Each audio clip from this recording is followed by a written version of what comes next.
Саламатсыздар молодежь. Бүгінгі сабағымызды бастайық. Сабақты бастамас бұрын сыныпта кім жоқ? Артта балалар, иә? Сезім айта ғой, жоқ. Бүгін бізде бір оқушы жоқ, бірақ ол себепті. Отыра ғой. Бүгінгі сабағымыздың тақырыбы микро және макро әлем. Сабағымыздың мақсаты макро және микро әлем нысандарын ажырата білу және мысалдар келтіру. Енді біз сабақты бастамас бұрын топқа бөліп алайық. Енді кейде топқа бөлінеміз, кейде аламыз. Енді топқа бөліндік, топқа бөлініп болды. Енді үй тапсырмасына кезек келді. Үй тапсырмасына белгілі бір сұрақтар берілген, сол сұрақтарға жауап береміз. Бірінші сұрақ: бақылау жүргізуге көмектесетін өлшеуіш құрал жабдықтардың қатарында кім жауап береді? Сенеп айтам ғой. Сызғыш, өлшеуіш, полимер және гексагон, таразы. Отыра ғой. Келесі сұрақ: табиғат құбылыстары, нысандары мен үдерістері туралы ғылымдарды атаңыз. Шоғылар айта ғой.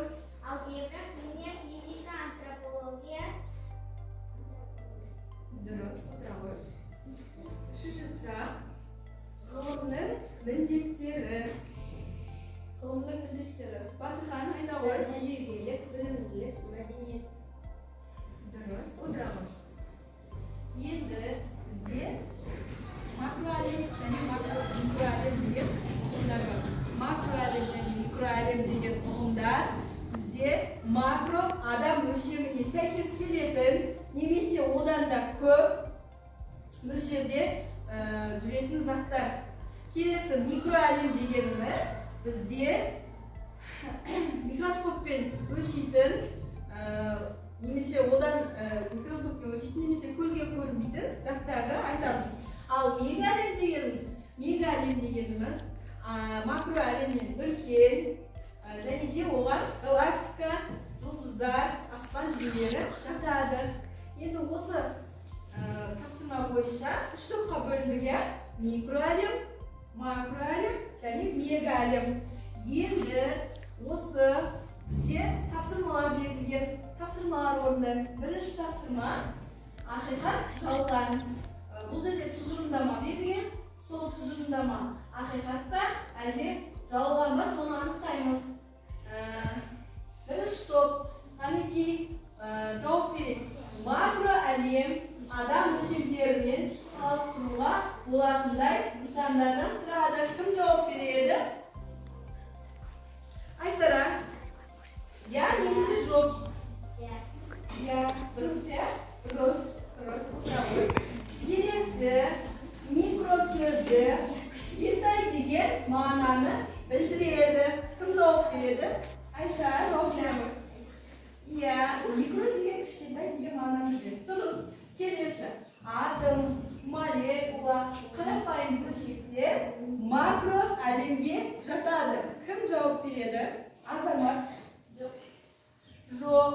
Олар макро әлемге жатпайды. Дұрыс. Отыра ғой. Адам, жануар, өсімдік, ғимарат, көлік, жиһаздар микро әлемге жатады. Аяулым айта ғой. Иә, олар микро әлемге жатады.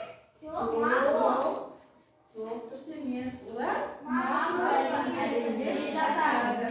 Біздің енді келесі тапсырмамыз екінші тапсырма. Шатаспа әдісі бойынша жұмыс жасайтын боламыз. Бізде мына жерде сөздер берілген.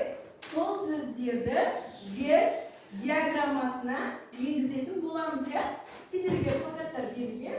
Соларға енгізетін боламыз. Әр топқа плакат берілген. Анықтайтын боламыз. Қайнекей вверх диаграммасын сызып, макро және микро әлемдер